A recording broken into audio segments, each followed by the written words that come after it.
আসসালামু আলাইকুম সবাইকে। অষ্টম শ্রেণীর বৃত্তি পরীক্ষার্থীরা যারা আছো, তারা অনেকেই আমাদের যে গণিত পরীক্ষাটা হবে, এই অংশের জ্যামিতিটা নিয়ে কাইন্ড অফ কিছুটা প্যারা খাচ্ছ। যে ভাইয়া জ্যামিতির অংশের মধ্যে সাজেশন দেন, জ্যামিতির অংশটা আমরা করতে পারতেছি না। সো আমি আজকে এই ভিডিওর মধ্যে তোমাকে গণিতের জ্যামিতির ইনশাল্লাহ শিওর শর্ট সাজেশনটুকু কমপ্লিট করে দিব, এবং এই অংশটুকু তুমি বই প্লাস গাইড বুক মেলায় যদি কমপ্লিট করো, আশা করি জ্যামিতির মধ্যেকার আমাদের টার্গেট যে একেবারে 10 থেকে 14 মার্ক, এটা 10 থেকে 14 মার্ক কেন বলা হচ্ছে, কারণ 10 মার্ক তো আমাদের জ্যামিতি থেকে ইনশাল্লাহ থাকবেই। সেটা হচ্ছে কি সিকিউ এর মধ্যে, হ্যাঁ। এমসিকিউ এর ভিতরে এটা থাকতে পারে হচ্ছে অন অ্যান এভারেজ আমাদের এটা এমসিকিউ এর ভিতরে থাকবে হচ্ছে 3টা থেকে 4টা মতন ইজিলি, হ্যাঁ। সাথে সাথে আবার হচ্ছে এসকিউ এর মধ্যে ইনশাল্লাহ 1টা থেকে আমাদের 2টা আমরা পাবো। সো এই যে যদি চিন্তা করি, তাহলে এটা আসলে 10 থেকে 14 মার্ক, কি 14 মার্কেরও বেশি কাইন্ড অফ হচ্ছে যে আমরা প্রায় বলতে পারি 16 বা 18 মার্ক। এই 18 মার্কটাকে আমরা নিশ্চয়নে যা যা পড়তে হবে আশা করি আজকের এই ভিডিওর মধ্যে তুমি পেয়ে যাবা। সো তার আগে জ্যামিতিটা পড়ে কমপ্লিট করার আগে, জ্যামিতি চ্যাপ্টার আছে আমাদের কয়টা? লাস্টের সেকেন্ড থেকে উপরে 3টা, এরকম না? মানে আমাদের লাস্টের যে 10 নম্বর চ্যাপ্টার বৃত্ত, তার আগে আছে পিথাগোরাসের উপপাদ্য, তার আগে আছে হচ্ছে চতুর্ভুজ। সো চতুর্ভুজের মধ্যে সম্পাদ্য আছে, উপপাদ্য আছে। সো আমরা যদি একটু অ্যানালাইসিস করে দেখি, এখান থেকে একটা সিকিউ কোয়েশ্চেন হলে কি কি হইতে পারে, চলো দেখি একটু। এখান থেকে যদি একটা সিকিউ কোয়েশ্চেন হয়, যদি আমাকে তুমি সিকিউ দিতা, তাহলে আমি সৃজনশীল সম্ভাবনা বানাইতাম হচ্ছে এরকম ভাবে যে আমি জ্ঞানমূলকে দিতাম হয় পিথাগোরাসের যেহেতু একেবারে জ্ঞানমূলক একটা আছে, অতিভুজ স্কোয়ার সমান হচ্ছে সমকোণী ত্রিভুজের ভূমি স্কোয়ার প্লাস হচ্ছে যে লম্ব স্কোয়ার, এরকম একটা কোনো একেবারে সহজ কিছু টাইপ দিয়ে দিতাম, হ্যাঁ, যেটা ক নাম্বার জ্ঞান, ঠিক আছে। খ নাম্বারে একটা দিতাম হচ্ছে ভাই সম্পাদ্য টাইপের, গ নাম্বারে একটা দিতাম হচ্ছে আমি উপপাদ্য টাইপের, অথবা যেহেতু এটা 4 মার্ক করে, দুইটাতেই 4 মার্ক করে এবং এখানে হচ্ছে 2 মার্ক, তাহলে আমি খতে উপপাদ্য দিতে পারতাম, গতে সমপাদ্য, বাট আমি ইনক্লুড করতাম বোথ। এখন উপপাদ্য আছে আমার কোথায় কোথায়? চতুর্ভুজে আছে, আছে 3টাতেই আছে আসলে, বৃত্তে আছে, আছে, আর আছে কোথায় আমাদের, কোথায় আছে আরেকটা? পিথাগোরাসে আছে, পিথাগোরাস। তাহলে তুমি একটু যদি বিশ্লেষণ করো তাহলে ইজিলি বুঝতে পারছো যে সম্পাদ্য আছে কিন্তু আমাদের শুধুই হচ্ছে চতুর্ভুজে, সম্পাদ্য আছে। তো সম্পাদ্য যদি খালি চতুর্ভুজে থাকে, তাহলে বল সম্পাদ্য থেকে যদি একটা আসার চান্সেস অবভিয়াসলি আছে এবং ইনশাল্লাহ আসবে, তাহলে অলরেডি তো চতুর্ভুজ আমার বুকড হয়ে গেল এখানে। উপপাদ্যটা কি চতুর্ভুজে থাকে? টু বি অনেস্ট না। তাহলে উপপাদ্যটা যদি না থাকে চতুর্ভুজে, এটাকে কেটে দাও উপপাদ্য। চতুর্ভুজে উপপাদ্যটাকে এত বেশি ইম্পর্টেন্স দেওয়ার দরকার নেই। ইম্পর্টেন্স দেওয়া আছে, দিবা কি জন্য? উপপাদ্যের চতুর্ভুজটাকে ইম্পর্টেন্স দিবা অনলি এমসিকিউ এবং এমসিকিউ প্লাস হচ্ছে কি ওই যে আমাদের যে এসকিউ, সেটার জন্য টুকটাক, ঠিক আছে। এই রিলেটেড না, যে সিকিউ এর ভিতরে আসবে না ইনশাল্লাহ। তাহলে এখানে থাকে হচ্ছে বৃত্ত এবং থাকে হচ্ছে একটা পিথাগোরাস। এখন পিথাগোরাসকে এমন করতে পারি আমি যে ক নাম্বারে, টু বি অনেস্ট, ক নাম্বারে আমি পিথাগোরাসকে দিয়ে দিব একটা, একে এখানে 2 মার্ক দিয়ে দিলাম, জায়গা দিয়ে দিলাম, সাথে সাথে এসকিউতে পিথাগোরাসকে আমি দিয়ে দিলাম, এসকিউ শর্ট কোয়েশ্চেন যেটা আছে সেখানে পিথাগোরাসকে দিয়ে দিলাম, তাহলে পিথাগোরাস বুক। এখন আমি যেটা করব সেটা হচ্ছে বৃত্তকে এখানে হচ্ছে ফুললি 4 মার্কের জন্য জায়গা দিয়ে দিলাম বৃত্তকে, ঠিক আছে। আর যেহেতু চতুর্ভুজ থেকে খালি সম্পাদ্যটাকে নিছি, তাই চতুর্ভুজটাকে আমি এমসিকিউ একটু গুরুত্ব দিয়ে দিব। পিথাগোরাসটাকে যেহেতু খুব বড় জায়গা আলাদা আলাদা ভাবে দেইনি, খালি সিকিউ আর এসকিউ দিছি, তাই সেটাকে এমসিকিউ এটা একটা গুরুত্বপূর্ণ জায়গা দিয়ে দিব। ডান, বুঝতেছো? তাহলে কিভাবে কমপ্লিট করতে হবে এই। এখন আমাদের এই যে 3টা চ্যাপ্টার, চতুর্ভুজ, বৃত্ত এবং পিথাগোরাসের উপপাদ্য, এই 3টা থেকে এক্স্যাক্টলি আমরা কি কি পড়বো, কয়টা পড়বো, সেটার বেয়ার মিনিমামটা আমি তোমাকে আজকের এই টোটাল ভিডিওর মধ্যে বলে দিই। তুমি এটুকু আগে কমপ্লিট করো, তারপরে সিকিউ এমসিকিউ তার কাছে যে গাইড বুক আছে, আমাদের যদি অল ইন ওয়ান মাস্টার বুক থেকে থাকে, না থাকলে অর্ডার করতে পারো, ডেসক্রিপশন বা কমেন্ট বক্সে লিংক পাবা, ওটা থেকেও যদি কমপ্লিট করো ইনশাল্লাহ তোমার আসলে এই 3টা জ্যামিতির অংশ থেকে কমপ্লিট হয়ে যাবে। যাদের একটু প্যারা হচ্ছে জ্যামিতির অংশ কমপ্লিট করতে, তারা বেসিকটা বুঝে মনে রাখার চেষ্টা করো, নাহলে ঠাড়া মুখস্থ, আর কিচ্ছু বলার নাই। আছে অল্প সিলেবাস, কমপ্লিট করে ফেলো, যেহেতু মার্ক এখান থেকে নিশ্চিত। ক্লিয়ার? ওকে। সো আমি যদি যাই একটু সম্পাদ্যের দিকে, আমাদেরকে মেইন ফোকাস দিতে হবে মেইনলি। তো সম্পাদ্য এখানে আমি মাত্র 2টা দিলেও ফোকাসটা থাকবে ফুললি, ফোকাস থাকবে তুমি তোমার গাইড প্র্যাকটিস, গাইড বই যে কয়টা আছে সেটা অবভিয়াসলি প্র্যাকটিস, মূল বইয়ের সাথে, বুঝছো? ওকে। সো আমি যেটা বলতেছি, তোমাকে যেটা কমপ্লিট করা লাগবে সেটা দেখো। এই যে এখানে যেমন একটা ইজিলি বলছে যে হতে পারে তোমাকে দেওয়া আছে যে 3টা যদি বাহু দেয়া থাকে, তার মানে দেওয়া থাকবে 2টা অথবা একটা কোণ দেয়া থাকবে, তোমাকে চতুর্ভুজটা আঁকতে হবে। অথবা যদি 2টি বাহু দেওয়া থাকে তাহলে 3টি কোণ দেয়া থাকতে পারে, অথবা 2টি কোণ দেয়া থাকতে পারে, সেখান থেকে চতুর্ভুজ আঁকতে বলবে। যেমন একটা উদাহরণ, এ বি সি দেওয়া আছে, তারপরে 2টা কোণ, এক্স হচ্ছে একটা 60 ডিগ্রি, ওয়াই হচ্ছে একটা 40 ডিগ্রি, চতুর্ভুজ অঙ্কন করো। এমন এখানে একটা থাকতে পারে যে কোনো বাহু, কোণ এবং কর্ণ দেওয়া আছে, বর্গ বা রম্বস অঙ্কন করো। এটা কিন্তু করা যায় ইজিলি। বর্গ বা রম্বসের ইম্পর্টেন্সটা কিন্তু বেশি, মাথায় রেখো, ঠিক আছে? ওকে, তারপর হচ্ছে যে বি আর সি কে কর্ণ ধরে, যে উপরে বি আর সি যেটা, সেটাকে কর্ণ ধরে একটা রম্বস আঁকো, রম্বস থেকে কর্ণটা ভালো মতন প্র্যাকটিস করবা। এই একেবারে খুব অল্প পরিমাণে দিছি। এরপরে আসো উপপাদ্য, চতুর্ভুজ থেকে যদি উপপাদ্য দেয় তাহলে এগুলা রিলেটেড দেওয়ার সম্ভাবনা বেশি। সামন্তরিকের কর্ণদ্বয় পরস্পরকে সমদ্বিখণ্ডিত করে, প্রমাণ করো। সামন্তরিকের কর্ণদ্বয়, হ্যাঁ সামন্তরিকের কর্ণদ্বয় মানে হচ্ছে এই যে এই সামন্তরিকের কর্ণদ্বয় পরস্পরকে, এই একে এই একে মানে এই অংশটুকু এবং এই অংশটুকু সমান, আবার এই অংশটুকু এবং এই অংশটুকু সমান, এটা প্রমাণ করতে হবে। বইয়ে আছে প্রমাণটা, কমপ্লিট করো। এরপরে দেখো এখানে প্রমাণ করো যে এও আর ওসি এটা কিন্তু মানে এটা আয়তক্ষেত্র, এও আর ওসি সমান, বিও আর ওডিটা সমান, এমন। এটা যদি সামান্তরিক হইতো তাহলে এটা সমান হইতো।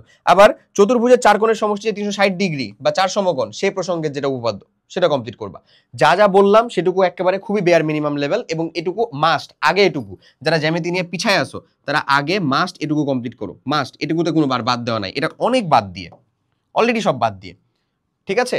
এরপরে যদি আমি পিথাগোরাসের ভিতরে ঢুকি, পিথাগোরাসের মধ্যে যে কয়টা জিনিস দাগাচ্ছি সে কয়টা জিনিসকে খুব ভালো মতন তুমি তোমার বইয়ের বই না তোমার খাতার মধ্যে দাগায় না। দেখো পিথাগোরাসের উপপাদ্যের সরাসরি যেটা প্রমাণ, এসি স্কোয়ার মানে এই যে আমাদের অধিভুজ স্কোয়ার সমান হচ্ছে ভূমি স্কোয়ার প্লাস লম্ব square, AB square plus BC square. এটা আমার ক নাম্বার, খ বা গতে জীবনে আশা করিও না।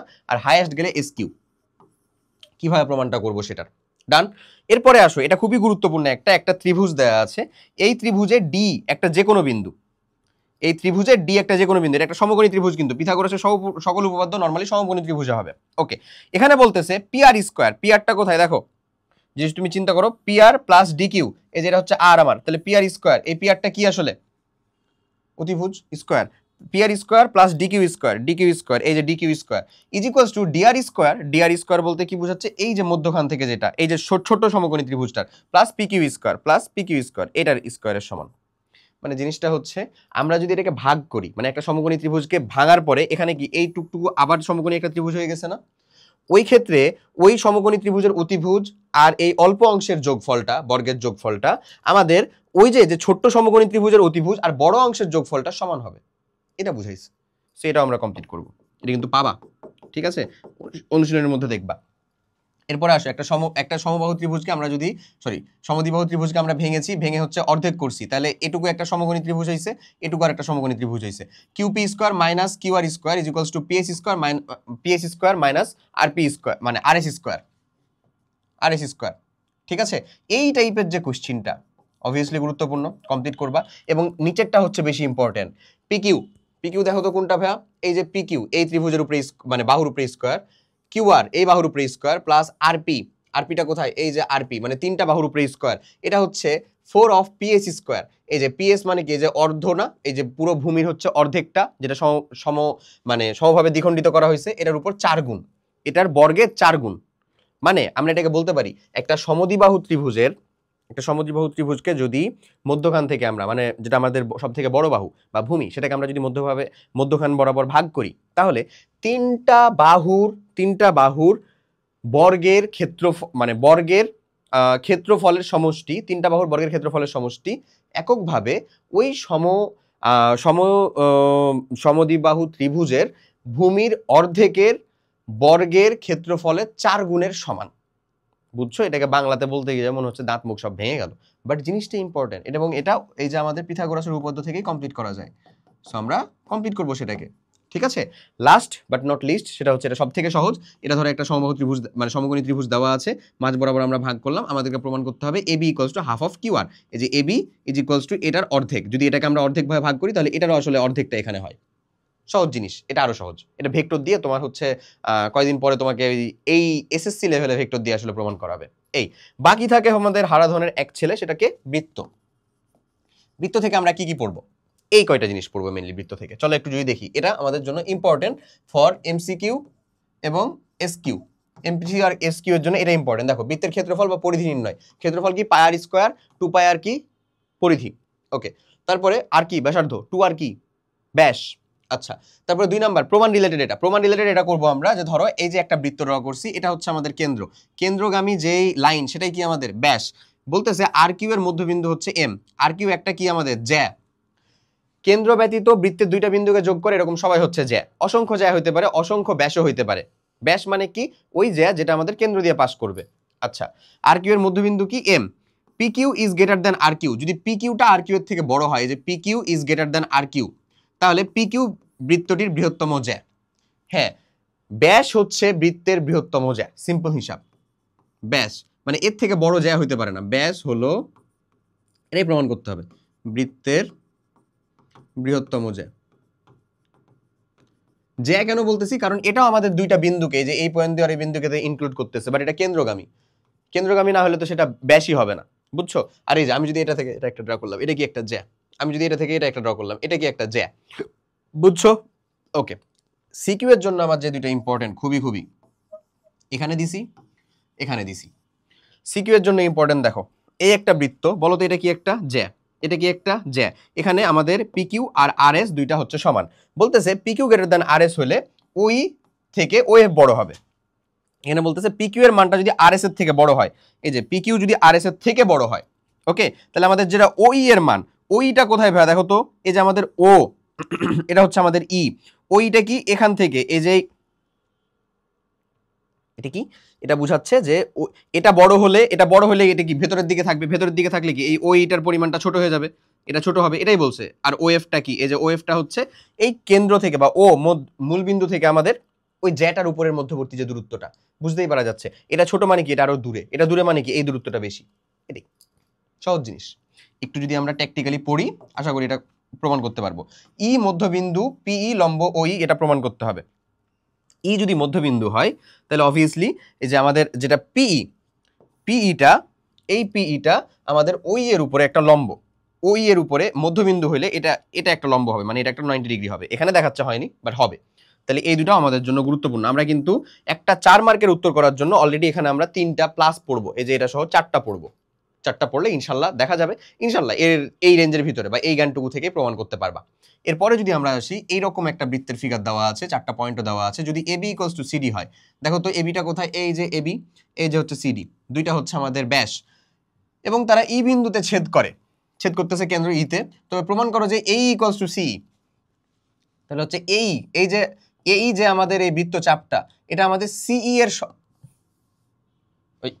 সরি, এই যে আমাদের বৃত্তের চাপটা, এই বৃত্তের চাপটা না, এই কেন্দ্র থেকে যে দূরত্বটা, কেন্দ্র থেকে বা ছেদবিন্দু থেকে তার যে এই পয়েন্টের যে দূরত্বটা, সেটা সি এর সমান, আবার বিটা ডি এর সমান। এই যে এখান থেকে এতটুকু এবং ডি এর সমান। এটা কিন্তু মূলবিন্দু নাও হতে পারে, যেমন এখানে এটা মূলবিন্দু হয়নি, বাট স্টিল এই অংশটুকু সমান হবে, এই অংশের এই যে এটার যে দৈর্ঘ্য সেটা সমান হবে। এই প্রমাণটা আমরা কমপ্লিট করব।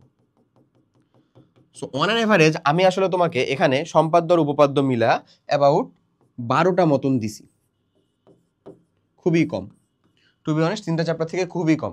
বাট এই কয়টা যদি তুমি কাভার করো, তুমি ইন ব্রড সেন্সে তুমি বলতে পারো একটা সিকিউ এর ক, খ, গ, কিছুই এস কিউ প্লাস এমসিকিউ ইনশাল্লাহ কমন পাবা, কোনো সমস্যা হবে না। সো তোমাকে আমি চতুর্ভুজ, বৃত্ত, সমপাদ্য, মানে চতুর্ভুজ, বৃত্ত এবং পিথাগোরাসের উপপাদ্য, যেটা এই কয়টা চ্যাপ্টার থেকে যা কিছু বললাম, এই কয়টা থাকবে তোমার প্রিলিমিনারি বেয়ার মিনিমাম টার্গেট। এবং তুমি কোশ্চেন বিন্যাসটা আশা করি বুঝছো, যে কোশ্চেন বিন্যাসটা এক্স্যাক্ট কোন ধাঁচে হবে। এটুকু যদি কমপ্লিট করে যাও, ইনশাল্লাহ তুমি তোমার জ্যামিতির যে ভয়টুকু আছে সেটাও কাটাতে পারবা। পড়াটাকে গোছালাম, অল্প হইলো, সেটাও কাটাতে পারবা। ইনশাল্লাহ তুমি তোমার বৃত্তি পরীক্ষার মধ্যে জ্যামিতির যে অংশটা আছে সেটা খুব ভালো মতন কমপ্লিট করতে পারবা। এবং আমরা প্রত্যেকটা চ্যাপ্টারের যে আলাদা আলাদা স্পেসিফিক তোমাদেরকে ক্লাস দিছি, চ্যাপ্টার 8-এর আলাদা, চ্যাপ্টার 9-এর আলাদা, চ্যাপ্টার 10-এর আলাদা, মানে আমাদের চতুর্ভুজ, সম্পাদ্য, উপপাদ্য আলাদা, বৃত্ত, এগেন পিথাগোরাসের উপপাদ্য, ওই ক্লাসগুলোকে কমপ্লিট করে ফেলো। ওই ক্লাসগুলো কমপ্লিট করো, এগুলো সবগুলাই দেওয়া আছে ইনশাল্লাহ। এগুলো খুব ভালো মতন কমপ্লিট করতে পারলে ইজিলি হচ্ছে তোমার জন্য সহজ হবে জিনিসটা, তুমি ভালো মতন উত্তর করে আসতে পারবা, জ্যামিতিতেও ফুল মার্ক পাবা। সবাই অনেক ভালো থাকো, দেখা হবে পরবর্তী কোনো একটা ভিডিওতে। টিল দেন, আল্লাহ হাফেজ, আসসালামু আলাইকুম।